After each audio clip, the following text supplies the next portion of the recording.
हर कोई अपनी मस्ती में मस्त है।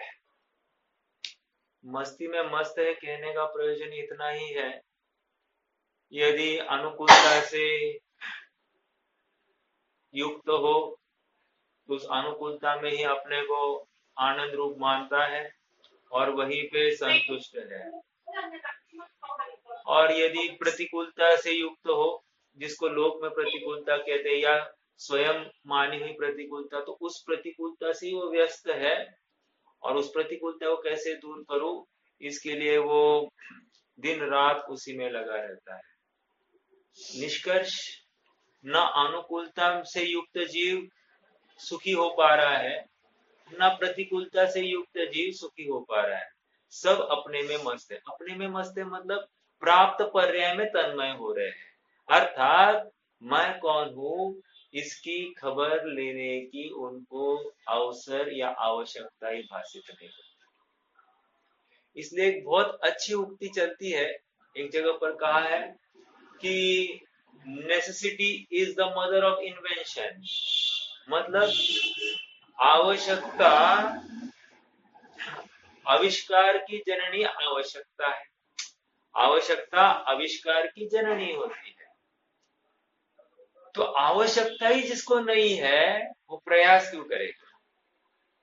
अर्थात हमको भी, हम प्रयास किस चीज का करते हैं? जो ये चीज की प्राप्ति हो उसी के लिए तो हम प्रयास करते हैं। उससे अधिक हम प्रयास करते हैं क्या? नहीं करते। अर्थात हमारा प्रयास भी अगर गंभीरता से और एकदम प्रामाणिक होकर विचार करें तो हमको ये ज्ञात होगा कि हमारा सारा प्रयास लौकिक अनुकूलता या विषय भोगों के लिए ही है। आत्मा की प्राप्ति के लिए हमने कुछ सोचा ही नहीं है। समझ में आ रहा है? और ये अत्यंत अत्यंत घातक है। क्यों? क्योंकि समय सार के 20वें कलश में तो क्या कहा? आई कथम अपनी मृत्वा, मर जा लेकिन ये काम करना। मरने की कीमत पर भी ये काम करना। हम देखते हैं ना लोक में कितने जन आविष्कार या कुछ इन्वेंशन करने के नाम पर मरना तक स्वीकार करते हैं। जैसे जहां पर टाइटैनिक डूब गया था वहां पर एक ब्लैक होल है, वहां पर लोग जाकर क्या है ये जानने के लिए जाते हैं और अपने प्राण गवा बैठते हैं। अभी अभी हाल ही में एक घटना हुई है, आप लोगों में से कितने जनों ने सुनी है कि वहां पर एक कंपनी ने एक उनका जिम्मा उठाया कि उनको वहां की सैर करा के लाना। मतलब एक ऐसी कंपनी है कि जो उनको वहां पर घुमा कर लेकर आए, ऐसा उसने जिम्मा उठाया। और आश्चर्य, सब बड़े बड़े व्यापारी, मतलब सो कॉल्ड लोक में बड़े बड़े व्यापारी, करोड़पति अब्जपति, ऐसे जीव वहां पर गए और साफ जीवन खत्म। कहने की बात क्या है? कहने की बात इतनी ही है कि हम कहाँ है, मतलब मरने की कीमत पर हम कहाँ जा रहे हैं। समझ में आ रहा है? तो यहाँ पर आचार्य देव कह रहे हैं मरने की कीमत पर भी तू कौन है इतना तो नक्की करना। और जीव बाकी सब कुछ कर रहा है लेकिन तू कौन है इसका ही निर्णय करने से वो स्वयं को वंचित रख रहा है, और ये महा अपराध है।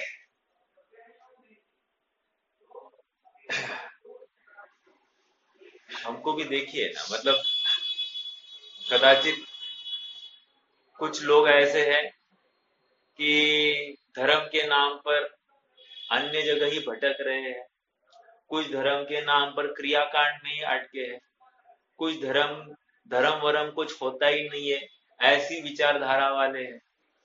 ये सब भटकने वाले हैं। हाँ, सच्चे देव शास्त्र गुरु को नमस्कार कर रहे हैं, सच्चे जिन वचन भी सुन रहे हैं, लेकिन उन क्रिया में धर्म मान के बैठे हैं, संतुष्ट हुए, वो भी तो क्या है, वो भी स्वयं को ठग ही रहे हैं। वो भी कुछ उपलब्धि नहीं करने वाले। आज एक बहुत अच्छी बात सुनी श्रावक किसे कहना? तो कह रहे जो उपासक होता है उसको श्रावक कहना। मतलब जो साधु होने की भावना रखता है वो श्रावक है। अर्थात जो घर में रहना नहीं चाहता वो श्रावक है। जो वन जंगलों की तरफ निरंतर बढ़ना चाह रहा है वो श्रावक है।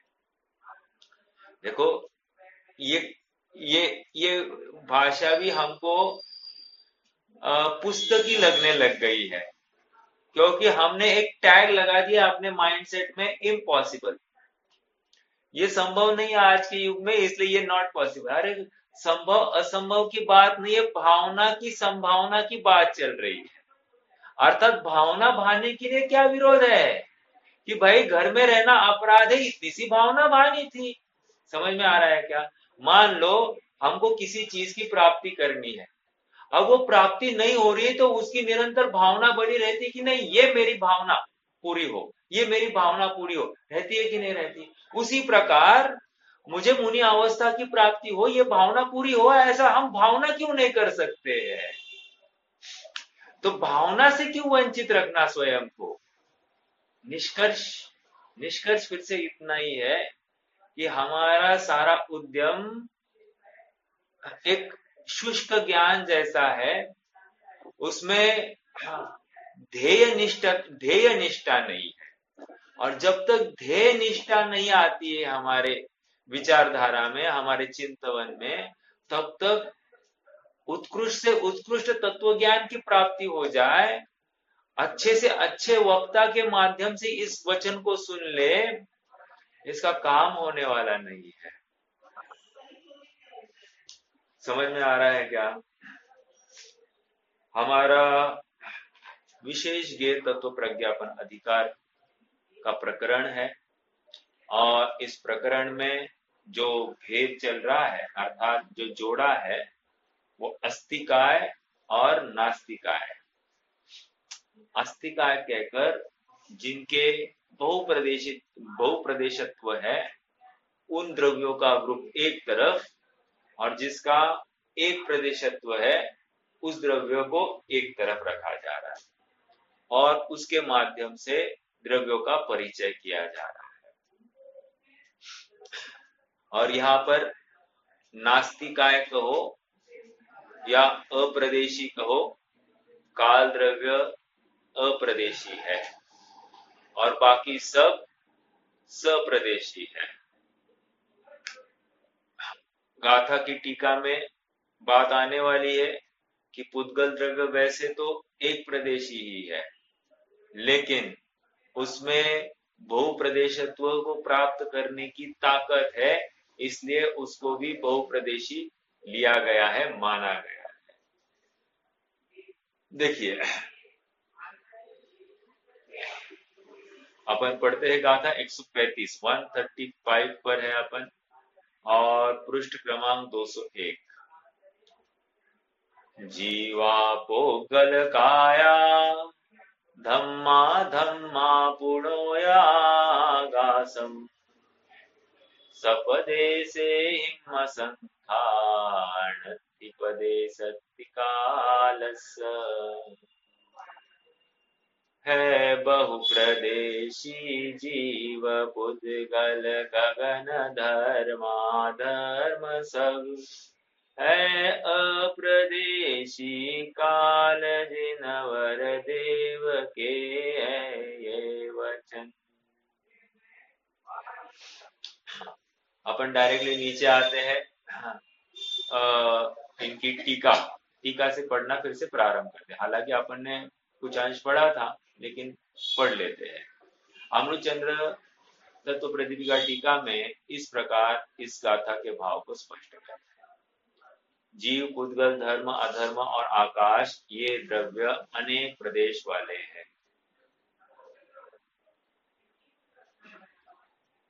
अनेक प्रदेश वाले होने से प्रदेशवान अर्थात सप्रदेशी अर्थात अस्तिकाय और कालाणु द्रव्य, शब्द के ऊपर गौर करना, कालाणु द्रव्य एक प्रदेशी होने से अप्रदेशी है। अब इसी बात को विशेष स्पष्ट करते हैं। संकोच विस्तार के होने पर भी जीव लोकाकाश तुल्य असंख्य प्रदेशों को नहीं छोड़ता, इसलिए प्रदेशवान है, सप्रदेशी है। अब पहली चर्चा जीव की कर रही है। क्या कह रहे हैं? जीव सप्रदेशी। सप्रदेशी मतलब क्या? बहुप्रदेशी। बहुप्रदेशी मतलब क्या? एक से अधिक प्रदेश वाले को बहुप्रदेशी कहते हैं। हाँ, तो जीव के अगर एक प्रश्न है आप सबसे, जीव यदि इस लोकाकाश में सबसे छोटी से छोटी अवगाहना धारण करे तो वो अवगाहना कितने प्रदेशों को घेरते हुए होगी? और अगर आप किसी को मालूम है कि वो सबसे छोटी अवगाहना कौन सी है, किस काल में होती है, तो वो भी बता सकते।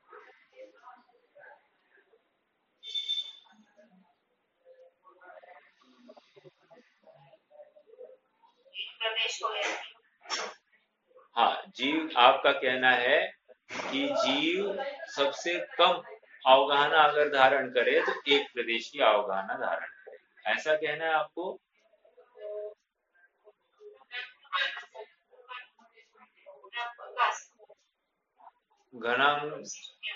घनांगुल का असंख्यात्वा भाग, ठीक है। वो कौन से जीव की है, आपको कुछ पता है? वैसे बहन जी, एक प्रदेशी कोई जीव आपने आपने पढ़ा है कहीं? एक, अच्छा अच्छा, ओके ओके, ठीक है। नहीं तंदुर मत, लब्ध अपर्याप्त जीव की पर्याय, ठीक है। जहां पर तीसरे समय में आ, वो गोल आकार धारण करता है, वो गोल आकार वाला, पहला आयत होता है, फिर चौकोर होता है, फिर गोल आकार करता है, वो तीसरा प्रदेश होता है, तीसरा समय होता है लब्ध अपर्याप्त जीव, और वो भी 6011वां भव। समझ में आ रहा है क्या? उस उसकी वो उस भव में सबसे छोटी अवगाहना कोई जीव धारण करता है। और सुनिए, ये असंख्यात प्रदेशों को घेरती हुई है। अर्थात जीव कितना भी छोटा हो, मतलब कितना भी छोटा क्षेत्र को अवगाहन करे तो मिनिमम असंख्यात प्रदेश ग्रहण करेगा ही करेगा। मतलब ये निगोदिया जीव है ना, निगोदिया जीव, जिसमें एक शरीर का स्वामी अनंत जीव है, बराबर है कि नहीं? एक शरीर का स्वामी अनंत जीव, तो एक शरीर है, उस शरीर की अवगाहना कितनी होगी? तो कह रहे छोटे छोटे सूक्ष्म दिखाई नहीं दे रहा है, ऐसा जीव भी असंख्यात प्रदेशों को घेरेगा। या फिर यह सूक्ष्म जीव है ना वातावरण में, या सूक्ष्म निगोदिया जीव भी वातावरण में है कि नहीं है? है। तो कहने की बात है कि ये सूक्ष्म निगोदिया जीव कितने एरिया को या कितने अवगाहना आकाश के प्रदेशों को घेरते होंगे? तो कह रहे असंख्यात प्रदेशों को घेरते ही घेरते। ऐसा एक भी जीव मिलेगा नहीं वो संख्यात प्रदेशों को घेरता हो। संख्यात, हाँ, एक प्रदेश की बात ही नहीं है, संख्यात भी नहीं घेरता, असंख्यात प्रदेश घेरेगा ही घेरेगा, ये फैक्ट है। हाँ, भले ही एक एक शरीर में अनंतो जीव हो, ये चलेगा, लेकिन और सुनिए ना, एक शरीर के स्वामी अनंत जीव है, ऐसा होते हुए भी उस जीव की अवगाहना कितनी है? शरीर की वजह से तो वो निमित्त है, लेकिन जीव की अवगाहना असंख्यात प्रदेश है। ओके, ये बात नक्की कर लेना। और ऐसा, ये तो व्यवहार की बात हो गई। और उत्कृष्ट कितने हो गए? कह रहे हैं वो महामत्स्य की 500 बाय, सॉरी 1000 बाय 500 बाय 250 योजन, तो वो सबसे बड़ी अवगाहना। तो इतनी छोटी अवगाहना से उतनी बड़ी अवगाहना, इतने बड़े स्पैन में, वेरिएशंस में अनेकों जीव पाए जाते, उनकी अवगाहनाएं पाई जाती, फिर वो समूर्छन हो या कुछ भी हो। वैसे आप सबसे पूछूं, वातावरण में सूक्ष्म निगोदिया जीव रहते हैं क्या? मतलब लोकाकाश में सूक्ष्म निगोदिया जीव रहते हैं क्या? है। सूक्ष्म निगोदिया जीव किसको कहते हैं, कोई बताएगा मुझे?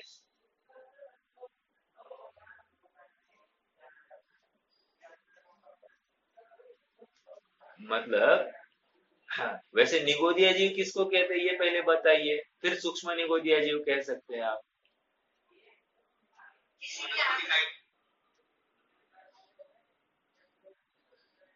हाँ, मुझे ये चाहिए था, भाई साहब ने बोला वनस्पति काय को, काय में ही निगोदिया जीव रहते हैं। अब वनस्पति के आधार से रहने वाली वनस्पति में ही निगोदिया जीव पाए जाते हैं। अब ये सूक्ष्म निगोदिया जीव भी, वो भी वनस्पति काय के इतना ही आता है। ठीक है।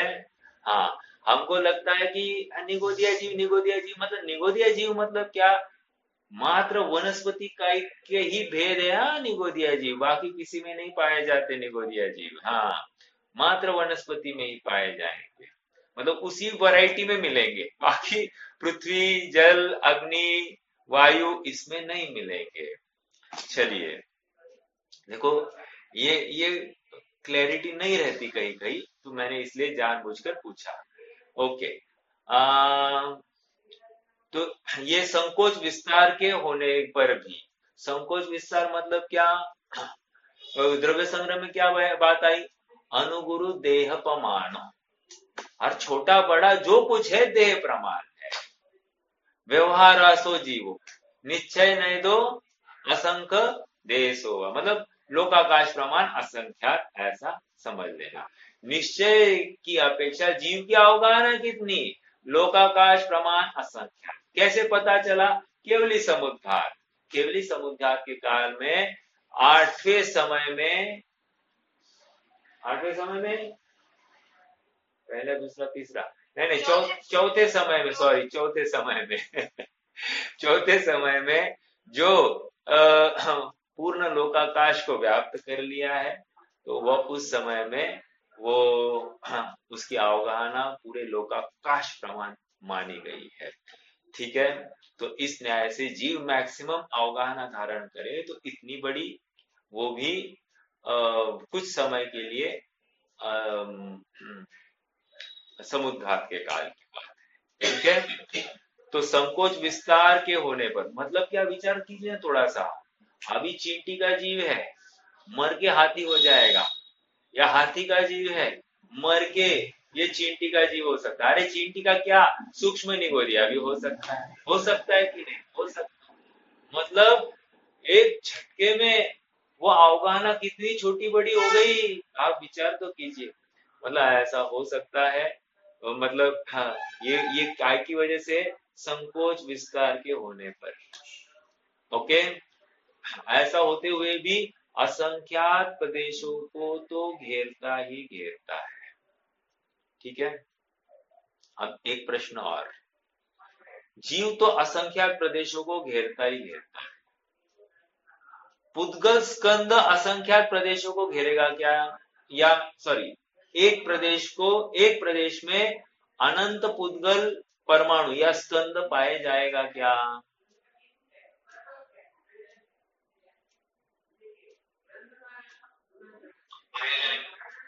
बहुत अच्छा। एक प्रदेश में अनंत पुद्गल परमाणुओं का स्कंद पाया जाएगा। आश्चर्य, समझ में आ रही है।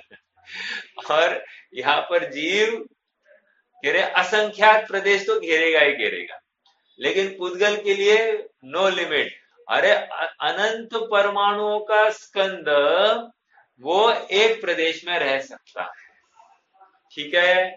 चलो, ये भी एक जानकारी अपने लिए हो गई। आगे बढ़ते हैं। देखो, जीव का हो गया, इसलिए जीव प्रदेशवान है, स्वप्रदेशीय। बैठने के लिए अब इसी बात को स्पष्ट करते हैं। नहीं नहीं, हो गया नीचे। यद्यपि पुद्गल द्रव्यापेक्षा प्रदेश मात्र होने से अप्रदेशी है, यद्यपि पुद्गल द्रव्य अपेक्षा मतलब क्या? अरे पुद्गल परमाणु जो है ना, वो सच्चा द्रव्य है, तो वो द्रव्य अपेक्षा एक प्रदेशी होने से अप्रदेशी है। तथापि दो प्रदेशों से लेकर संख्यात, असंख्यात और अनंत प्रदेश वाली पर्यायों की अपेक्षा अनिश्चित प्रदेश वाला, अनिश्चित कहकर क्या कहना चाहते हैं? कुछ भी हो सकते, कितने भी प्रदेश हो सकते हैं, ठीक है। अनिश्चित प्रदेश वाला होने से प्रदेशवान है, सप्रदेशी है। एक प्रश्न मैं पूछूंगा आप सबसे, अनंत पुद्गल परमाणुओं का एक स्कंद एक प्रदेश पर है, ओके। मेरा प्रश्न ये है, ये पुद्गल स्कंद कितने प्रदेशी है?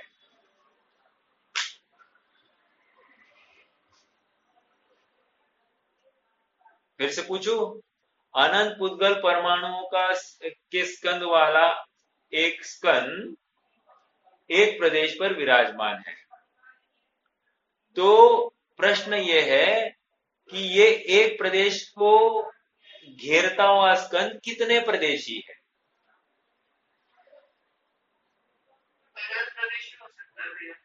कारण बोलिए।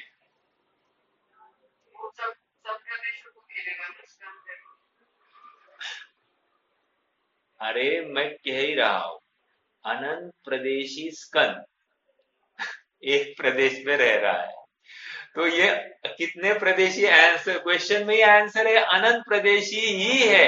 अर्थात ये इस स्कंद को हम अनंत प्रदेशी कहेंगे, लेकिन रह रहा है, अवगाहना उसकी एक प्रदेश में, उसको कोई विरोध नहीं है, लेकिन स्कंद अनंत प्रदेशी ही कहा जाता है, ओके। क्योंकि अनंत प्रदेशों का स्कंद है, सॉरी अनंत परमाणुओं का स्कंद है। उसी प्रकार यहां पर भी हम कह रहे हैं या संख्यात का होगा, असंख्यात का होगा, तो उस न्याय से एक प्रदेश में होगा तो वो वैसे क्षेत्र को घेरेगा। अब दूसरा प्रश्न। हाँ, हाँ बोलो। हाँ बराबर, बिल्कुल, बहुत अच्छा, बहुत अच्छा। स्कंद सप्रदेशी ही होता है, बिल्कुल सही। उद्गल द्रव्य, द्रव्य मतलब परमाणु, इसी को अप्रदेशी कहा जाएगा, ठीक है। दो परमाणु मिल गए और भले ही वो एक प्रदेश पर रहे, लेकिन फिर वो अप्रदेशी नहीं कहेंगे, वो द्विप्रदेशी, द्विसंख्याक ऐसा कहा जाएगा, ठीक है। चलिए, हाँ बोलिए ना बहन।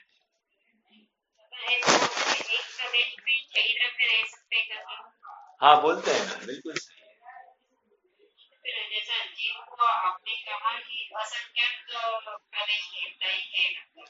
हाँ, हाँ तो उस एक प्रदेश पर है कि नहीं है जीव, ऐसा प्रश्न है। प्रश्न क्या है आपको पहले बताओ, आकाश के एक प्रदेश पर कितने द्रव्य पाए जाते हैं या क्या क्या पाया जाता है, प्रश्न ये है। क्या क्या पाया जाता है कहकर क्या कहना चाहते हैं कि उस पर्टिकुलर प्रदेश पर आपको क्या क्या मिलेगा। जरूरी नहीं उसी प्रदेश पर होना चाहिए, अन्य प्रदेश में भी उसकी अवगाहना हो सकती है ना, लेकिन उस पर्टिकुलर प्रदेश पर है कि नहीं है। तो ऐसा लोकाकाश में आप कहीं भी जाओ, आपको कहीं ना कहीं एक जीव तो मिलेगा ही मिलेगा, किसी न किसी प्रदेश पर आपको एक जीव मिलेगा ही मिलेगा, ये कहने की बात है। हो सकता है उसी प्रदेश पर दूसरा जीव भी हो सकता है उसी प्रदेश पर तीसरा जीव। अरे जब हम निगोदिया जीव कह रहे हैं, तो निगोदिया जीव का उस शरीर का, एक शरीर का स्वामी कितने जीव है? अनंत जीव है। तो हो गई बात सिद्ध कि एक प्रदेश पर अनंत जीव हो सकते हैं, भले ही उनकी अवगाहना असंख्यात प्रदेशी हो, लेकिन कोई भी आकाश का प्रदेश उठाओ, उसमें एक प्रदेश पर आपको उस वहां जीव का कोई प्रदेश पाया जाएगा। आप समझ रहे क्या, जीव का एक प्रदेश तो वहां पर पाया जाएगा, ये कहना है। आप पकड़ रहे हैं? हाँ, हाँ, ये बात, उसका अर्थ ये नहीं निकालना कि एक प्रदेश पर एक जीव पाया जा सकता है, ऐसा नहीं निकालना। देखो वो प्रश्न है ना, मेरे ख्याल से है इसमें। अब मुझे मिलेगा तो मैं आपके साथ में शेयर करूंगा।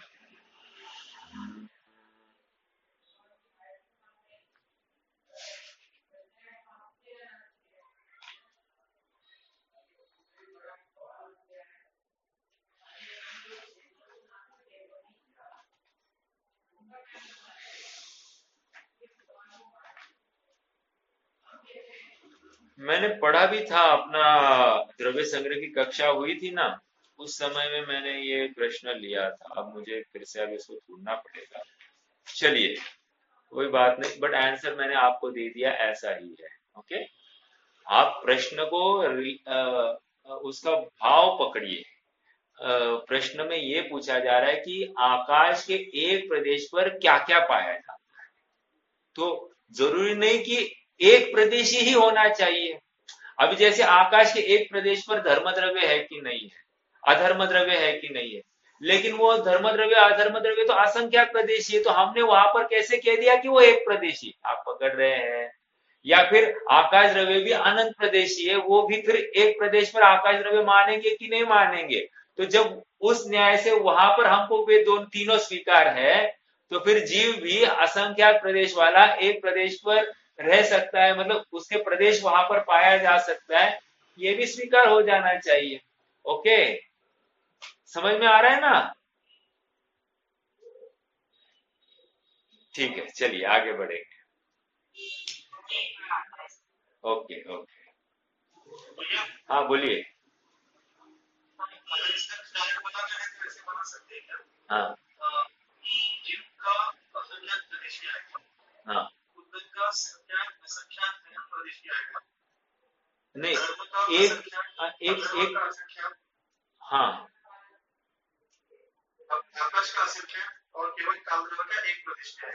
आकाश का अनंत आएगा।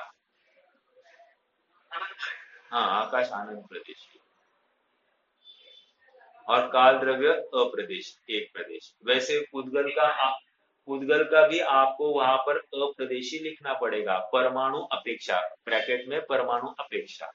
एंड बाकी अ, उसकी स्कंद की अपेक्षा वहां पर संख्यात असंख्यात अनंत प्रदेशी, ऐसा लिख सकते हैं। वो पुद्गल का स्पेसिफिकली मेंशन करना कि संख्यात, सॉरी अप्रदेशी परमाणु एंड स्कंद अपेक्षा संख्यात असंख्यात अनंत, कुछ भी हो सकता है।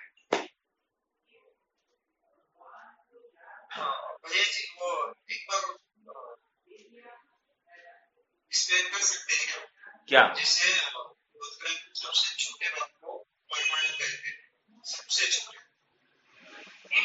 हाँ, पुद्गल के सबसे हाँ बोलिए, प्रश्न पूरा पूरा बोलिए।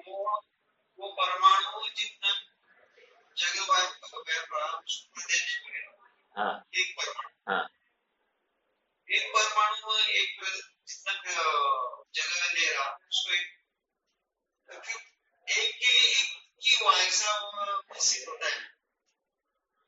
हाँ ठीक, एक प्रदेश। देखो, बराबर बराबर, ऐसा है। देखो, आकाश द्रव्य का माप निकालना है, और आकाश द्रव्य को कैसे माप रहे हैं, कल भी बताया था मैंने। वो परमाणु की अवगाहना, परमाणु की जो जितनी क्षेत्र को व्याप्त करेगा आकाश द्रव्य का, किसी पूरे आकाश द्रव्य का जो क्षेत्र को एक परमाणु व्यापता है, उससे छोटा कुछ नहीं हो सकता, ये वो तो कहना है। ओके, परमाणु से छोटा कुछ है क्या? नहीं है। मतलब परमाणु जितना ही कालाणु है, और परमाणु जितना ही प्रदेश है, तीन बातें कही, समझ में आया क्या? परमाणु जि, परमाणु जितना प्रदेश, परमाणु जितना कालाणु, लेकिन परमाणु से छोटा कुछ नहीं है। तो इस न्याय से सबसे छोटा यूनिट ऑफ प्रदेश और यह आकाश, इस वो परमाणु का आकार, परमाणु की अवगाहना जितनी है, उतना ही, और उसी को फिर प्रदेश कहा गया। अर्थात आकाश के अविभाज्य अंश को प्रदेश कहते हैं, और वो प्रदेश की अवगाहना एक परमाणु प्रमाण होती है। प्रमाण प्रमाण प्रमाण मतलब परमाणु जितनी जगह को घेरता है उतना सबसे छोटा आकाश का प्रदेश होता है। जैसे अपना मीटर होता है, फिर मीटर जैसे 10 मीटर है, 10 मीटर नापने के लिए मान लो अपने पास में मीटर का टेप, मतलब 10 मीटर वाला टेप होगा, राइट। लेकिन 1 मीटर को नापना है तो उसके लिए क्या करना पड़ेगा? 1 मीटर को नापने के लिए तो फिर मीटर वाला टेप नहीं चलेगा, उसके लिए लगेगा आपको सेंटीमीटर वाला कुछ स्केल, बराबर। अभी सेंटीमीटर 100 सेंटीमीटर हो गया, लेकिन 1 सेंटीमीटर को आपको नापना है तो उसके लिए क्या करना पड़ेगा? मिलीमीटर में नापना पड़ेगा ना। तो ऐसा मिलीमीटर की कुछ व्यवस्था लगेगी। समझ में आ रहा है क्या? अर्थात उसकी इकाई घटती जा रही है। अब सबसे लोवेस्ट इकाई क्या है? मान लो 1 मिलीमीटर। 1 मिलीमीटर से कुछ कम है क्या? कुछ भी नहीं है। समझ में आया? अभी भले वो वर्नियर कैलिपर और स्क्रू गेज वो जो है उसमें तो, और उसका 1/10, उसका 100, ये सब गिनती होती है। अपने को उतनी डिटेल में नहीं जाना है। मैं एग्जाम्पल के रूप में कह रहा हूं कि अपन नाप ले रहे हैं ना, तो सबसे छोटा यूनिट क्या है नाप का? तो कह रहे हैं ये प्रदेश, प्रदेश, और वो प्रदेश परमाणु प्रमाण होता है।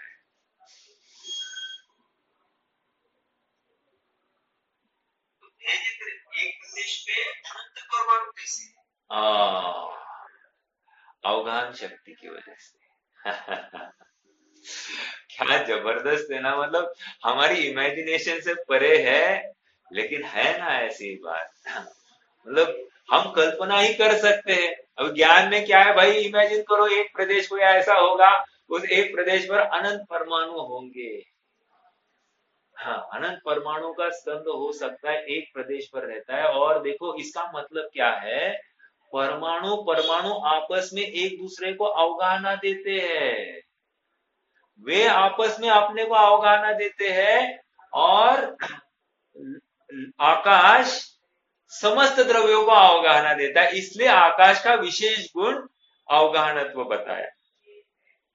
आकाश में और भी हो सकते हैं विशेष गुण, लेकिन हमारी प्रयोजन की अपेक्षा आकाश को अवगाहनत्व का विशेष गुण बहाल किया गया है। हालांकि ये अवगाहनत्व जीवों में भी पाया जाता है, सभी द्रव्यों में पाया जाता है, नॉट ओनली आकाश। अवगाहन शक्ति सभी द्रव्यों में है, फिर भी आकाश द्रव्य का विशेष गुण अवगाहनत्व मात्र उसी को दिया है, बाकी अन्य को नहीं बताया इनके अवगाहन है, इनके अवगाहन है। बट प्रत्येक द्रव्य में अवगाहनत्व शक्ति है, जैसे पुद्गलों में है, जीवों में है, सब में है। सिद्ध शिला पर क्या कर रहे हैं? सभी अवगाहन दे रहे हैं कि नहीं? निगोद अवस्था में क्या कर रहे हैं? अवगाहन दे रहे हैं ना एक दूसरे को। ऐसा थोड़ी है कि मेरा जैसे आप और मैं एक दूसरे के सामने आ गए तो धड़क गए, तो जगह नहीं दी एक दूसरे को, राइट।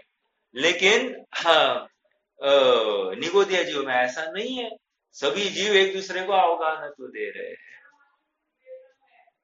ठीक है, चलिए।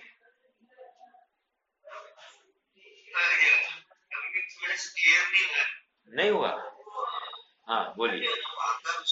हाँ, एक प्रदेश से एक हाँ, एक प्रदेश नहीं रहेगा। हाँ बराबर। वहाँ पे एक प्रदेश में अनंत परमाणु एक प्रदेश भगवान के एंगल से नहीं है। हाँ, देखो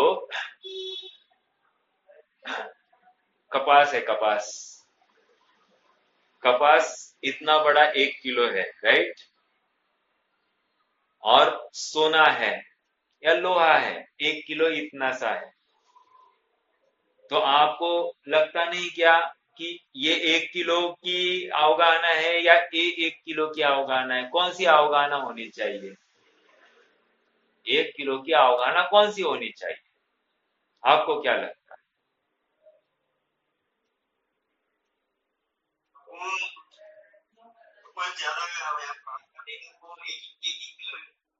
हाँ,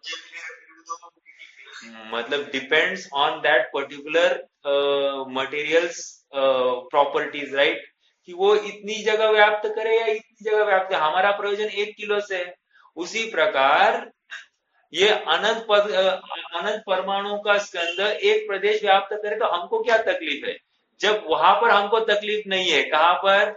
ये माप, 1 किलो का माप इतनी जगह व्याप्त कर रहा है और 1 किलो कपास इतनी जगह व्याप्त कर रहा है, तो उसमें हमको प्रॉब्लम नहीं है, तो फिर यहाँ पर प्रॉब्लम नहीं होनी चाहिए। न्याय से मैं ये बात रख रहा हूँ। नहीं तो ये समझाने से परे है कि मैं कैसे समझाऊं आपको, जो परमाणु मैं देख नहीं पा रहा हूँ, जो परमाणु आप देख नहीं पा रहे, उसके ऊपर मैं आपको कितने क्या समझाऊं और कैसे समझाऊं? तो ये अनुमान का विषय है, और अनुमान ज्ञान है, ये केवल ज्ञान की जो भाषा है उसकी अपेक्षा से लगाया जाता है। अगर केवल ज्ञान ने नहीं बताया होता तो हमारा उपयोग उस दिशा में दौड़ता ही नहीं ना। हम कैसे कह पाते कि भाई एक प्रदेश में अनंत परमाणु है? नहीं कह पाते।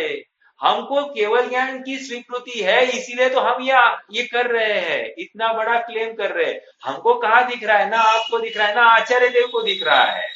आचार्य देव को भी कहाँ दिख रहा है? वो नहीं दिख रहा है, फिर भी वो कह रहे हैं कि नहीं।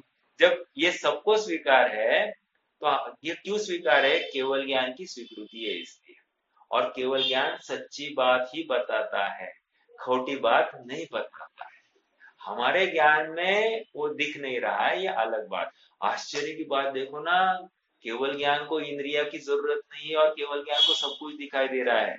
और हमारे पास इंद्रिया से हम चाहे वो देख सकते हैं, ऐसा हमको लगता है, हाँ, हमको लगता है, और हमको ये दिखाई नहीं दे रहा है, और प्रश्न हमको खड़ा हो रहा है। इसका मतलब हमको अपना ज्ञान की सामर्थ्य का भान हो जाएगा कि कितना कितना सामर्थ्यशाली अपना ज्ञान है। सादा सुधा ज्ञान नहीं है ये, इसकी महिमा अपने को आनी चाहिए।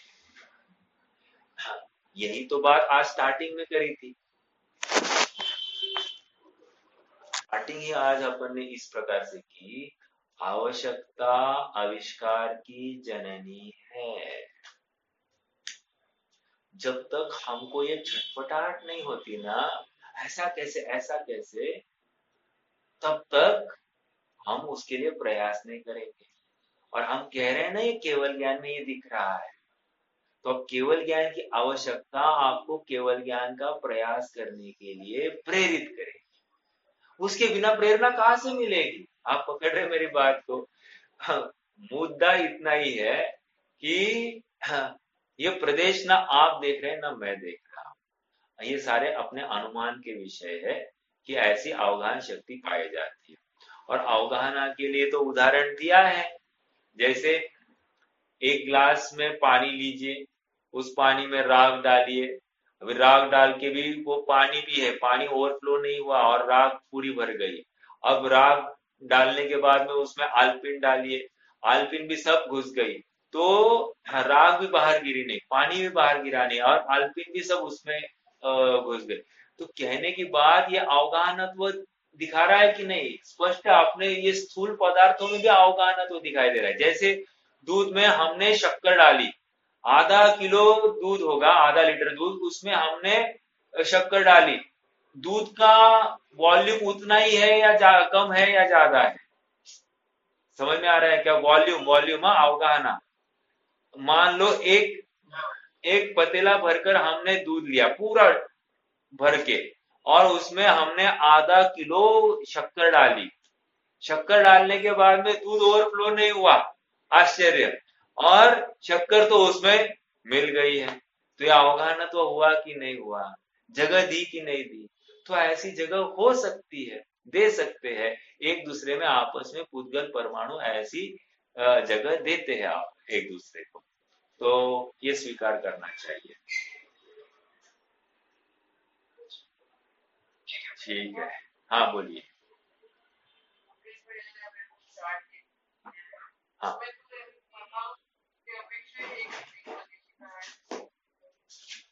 परमाणु और कालाणु भी एक प्रदेशी है ना।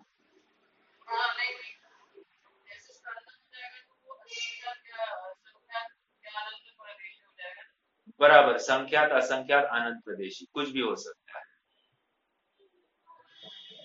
तो मैंने देखा नहीं चार्ट,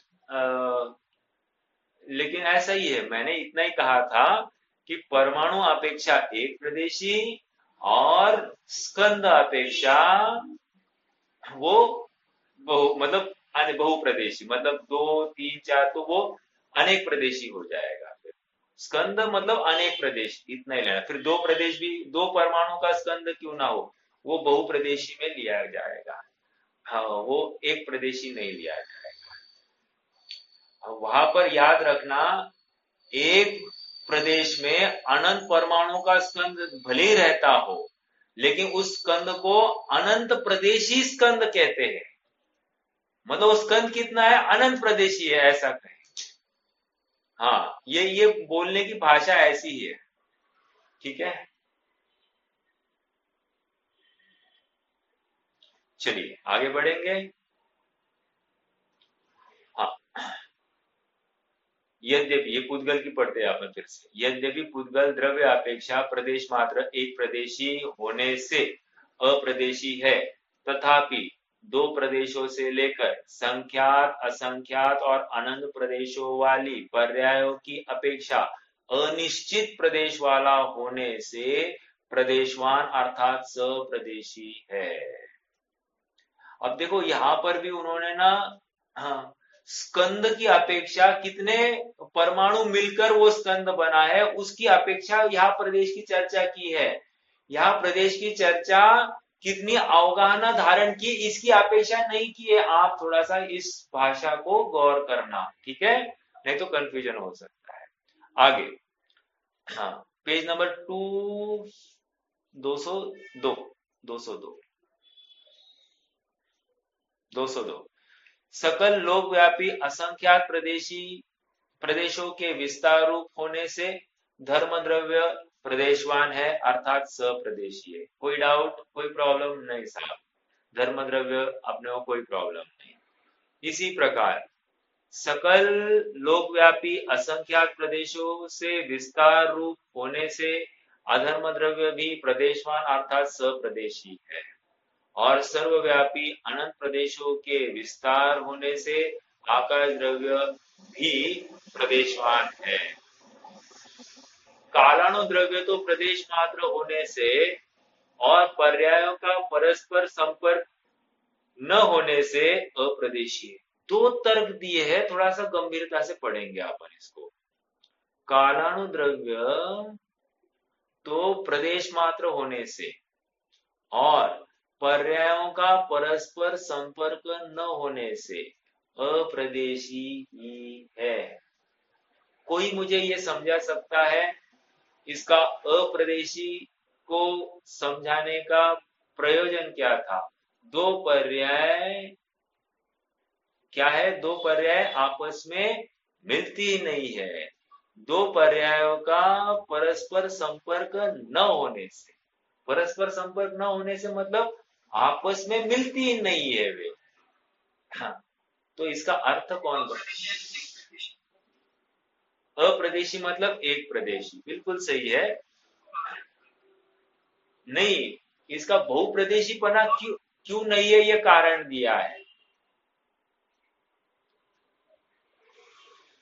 तो देखो, एक आप, एक प्रदेश पे व्याप्त हो रहे ना। हाँ, प्रदेश है, एक एक प्रदेश पे एक एक कारण। हाँ, जैसे वो परमाणु, दो तीन परमाणु की स्कंद नहीं है, वो अलग अलग है।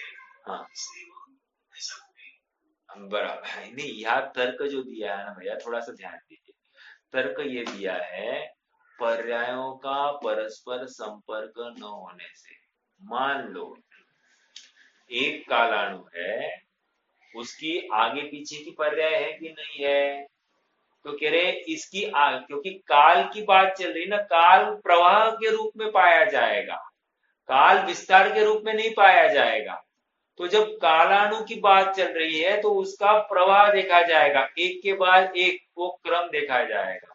तो कह रहे हैं कि अभी वर्तमान में जो पर्याय है वो पहले समय में नहीं है और अगले समय में भी नहीं है।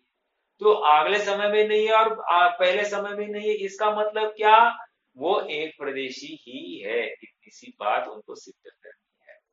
ओके। हाँ, फिर से, कालाणु द्रव्य तो प्रदेश मात्र होने से और पर्यायों का परस्पर संपर्क न होने से अप्रदेशी ही है। इसी प्रकार काल द्रव्य अप्रदेश, हाँ बोलिए ना। इसका मतलब है कि दो पर्याय काल की दो पर्याय ओवरलैप नहीं हुई है, नहीं हो, हाँ बोलिए बोलिए। वो संपर्क नहीं है, ऐसा कहा गया है।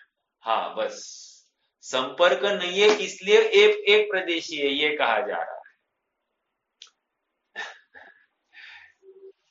लॉजिक ज्यादा अपने को इतना ये नहीं, क्योंकि देखो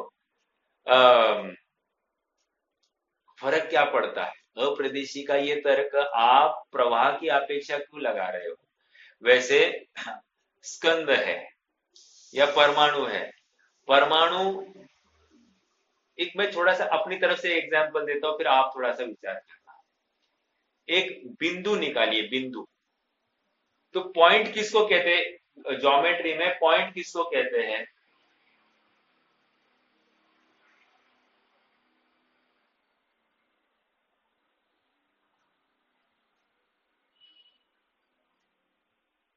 चलो अगला प्रश्न पूछता हूं, आप विचार करते रहना। हाँ, रेखा किसको कहते हैं, लाइन, लाइन,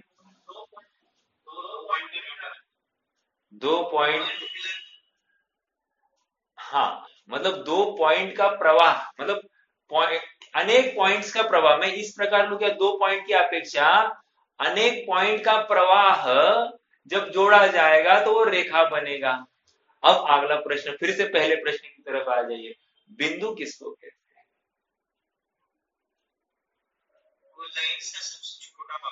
हाँ उल्टा लगा ठीक है, लाइन का छोटा भाग। हाँ हाँ, तो इतना कह सकते हैं कि अपन जिसको लंबाई नहीं, चौड़ाई नहीं और मोटाई भी नहीं, उसको अपन बिंदु कह सकते हैं क्या। और आप देखो पॉइंट की परिभाषा ऐसी ही है, जिसको लंबाई नहीं, चौड़ाई नहीं और मोटाई नहीं, अब कुछ भी नहीं तो भी उसको बिंदु कह रहे हैं, ठीक है। और ऐसे अनेक बिंदुओं का जो प्रवाह है, समूह है, वो रेखा है। अब देखो यहां पर यही लगाना है, कालाणु, कालाणु मतलब एक, और काल हमेशा प्रवाह के रूप में नापा जाएगा। काल कभी भी फैलाव की तरफ से व्यापा नहीं जाता, मतलब वो नापा नहीं जाता है। तो काल का प्रवाह क्रम दिखेगा, और काल के प्रवाह क्रम में आप देखो पहला बिंदु, अभी जैसे अभी बिंदु की मैंने एग्जांपल दिया, एक बिंदु है और दूसरा बिंदु है, फिर तीसरा बिंदु है, फिर चौथा बिंदु है, फिर पांचवा बिंदु है।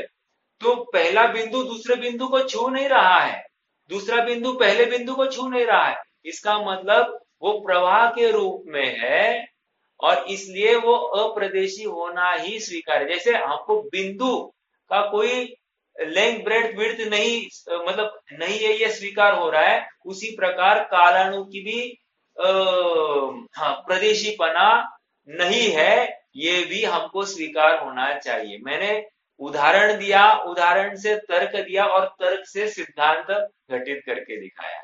ऐसा डायरेक्टली अपने पास कोई प्रमाण नहीं ना, क्यों, कालाणु अरूपी है साहब अरूपी पदार्थ को हम इस रूपी मतलब चमड़े की आंखों से कैसे देख सकते हैं, नहीं देख सकते, तो हमको ऐसा ही अनुमान करना पड़ेगा, ठीक है।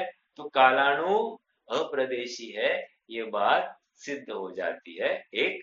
और कारण, उसका कारण तर्क क्या दिया, एक कालाणु की पर्याय दूसरे कालाणु की पर्याय को छूती नहीं, उनका परस्पर में कोई संबंध नहीं है, ठीक है। 80वीं गाथा में जाकर देख लेना, और 80वीं गाथा में एक शब्द आया है,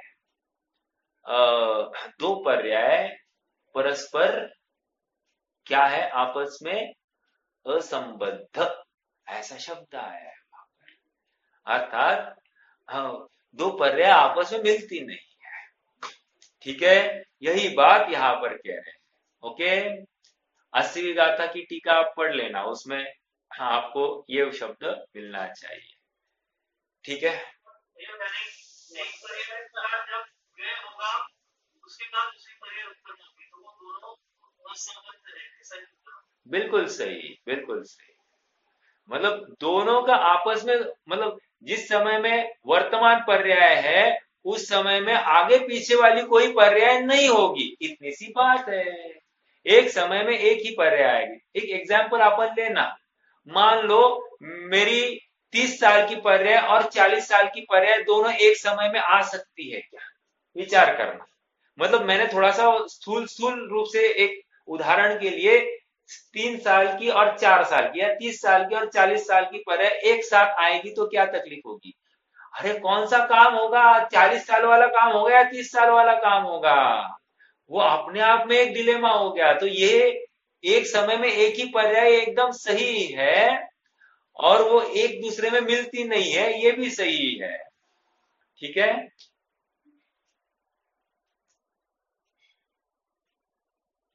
चलिए, कालानुद्रव्य तो, और किसी का कोई प्रश्न था मेरे ख्याल से, रोहित भैया कुछ कह रहे थे क्या?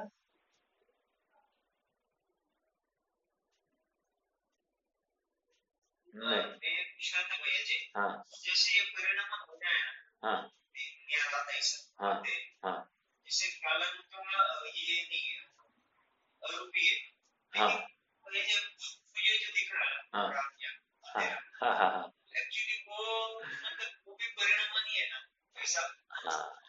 वो नहीं। आपने अपने तत्वार सूत्र की क्लासेस अच्छे से अटेंड नहीं करी है भैया, तो इसलिए आपको ये प्रश्न है। हाँ ठीक है, देखो, काल के कितने भेद है, एक निश्चय काल, एक व्यवहार काल। मैंने परसों दिन की, 2 दिन पहले की कक्षा में ये बात रखी थी कि काल दो प्रकार का है। वर्तना हेतुत्व ये निश्चय काल है, और वो परत्वा परत्वेच जो आया था ना, क्या है, ममता भाभी होगी तो वो बता देगी। तो वो जो है, वो सूत्र जो आया उसमें बाकी चार जो चीजें है वे व्यवहार काल की बताई है। तो ये दिन रात ये जो चल रहा है ना, हाँ, घड़ी घंटा मास, ये आयन जो कुछ लगाना है, ऋतु, ये सब लगा दीजिए, ये सब व्यवहार काल के भेद है। हाँ, वर्तना पांचवा अध्याय का है। ठीक है, चलो, परत्वा परत्वेच, ये ऐसा कुछ आया था वो सूत्र में। ठीक है, मुझे तो क्या कहना है, ये व्यवहार काल के भेद है। कौन सा, ये, अरे व्यवहार काल को समझाने के लिए क्या किया मालूम है क्या, एक सैंड क्लॉक, वो सैंड क्लॉक रखा और उसमें छिद्र निकाला, और वो जितनी मिट्टी जाती है उसके ऊपर से हमने बोल दिया इतने बजे इतने बजे उतने बजे है। किसको, वो सैंड क्लॉक को देखकर। और थोड़ा सा जयपुर में जाएंगे आप, मैंने गया नहीं हूँ, मैंने सुना है, जयपुर में जाएंगे, वहां पर है ना ऐसी घड़ी है, घड़ी है मतलब एक राउंड है, और वहां पर शैडो जितनी पड़ती है उसके ऊपर से नक्की किया जाता है कि कितने बजे है। अभी आप कंफर्म करना कि मैं जो कह रहा हूँ, राजस्थान में किसी क्षेत्र में ये बात है कि वहां पर ऐसा कोई सर्कल या कुछ है, वहां पर हम खड़े रहते हैं और हमारी परछाई के ऊपर से ये नक्की हो जाता है कि कितने बज गए हैं, ये निकाला जा सकता है। ये सब व्यवहार काल के भेद है, समझ में आया क्या? सब व्यवहार काल के भेद भेद है, ऐसा मतलब। हाँ, तो ये दिन रात भी कह रहे हैं, ये तो दिन रात भी क्यों किया है, ये सूर्य मेरू पर्वत की प्रदक्षिणा दे रहा है, तो इसके ऊपर से हमने अनुमान किया कि ये काल का मापन हमने सूर्य की प्रदक्षिणा की, मतलब सूर्य कितने समय में प्रदक्षिणा दे रहा है, उसकी अपेक्षा से हमने काल घटित किया।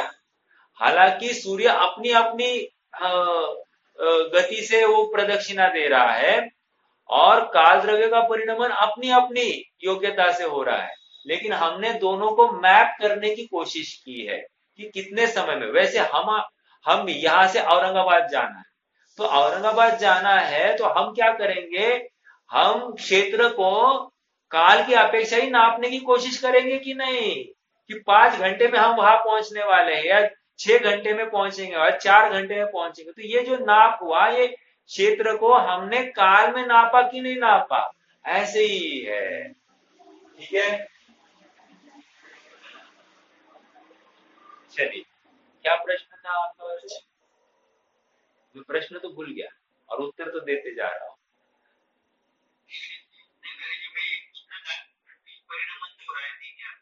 हाँ हाँ, यस यस, व्यवहार काल का प्रश्न। ठीक है, ये काल के व्यवहार काल के भेद है। तो घड़ी घंटा ये भी, या फिर दिन रात, ये जितना भी भेद अपन कर रहे हैं ना, ये व्यवहार काल है। ठीक है, वो हमारे अपेक्षा से है। काल द्रव्य ऐसे परिणमित नहीं हो रहा है दिन रात रूप। ओके, ये हमारी जानकारी के लिए ये सब व्यवस्था हमने बनाई है, इसलिए, और उसको काल द्रव्य की अपेक्षा नाप रहे हैं, इसलिए हमने उसको व्यवहार काल का दर्जा दे दिया है।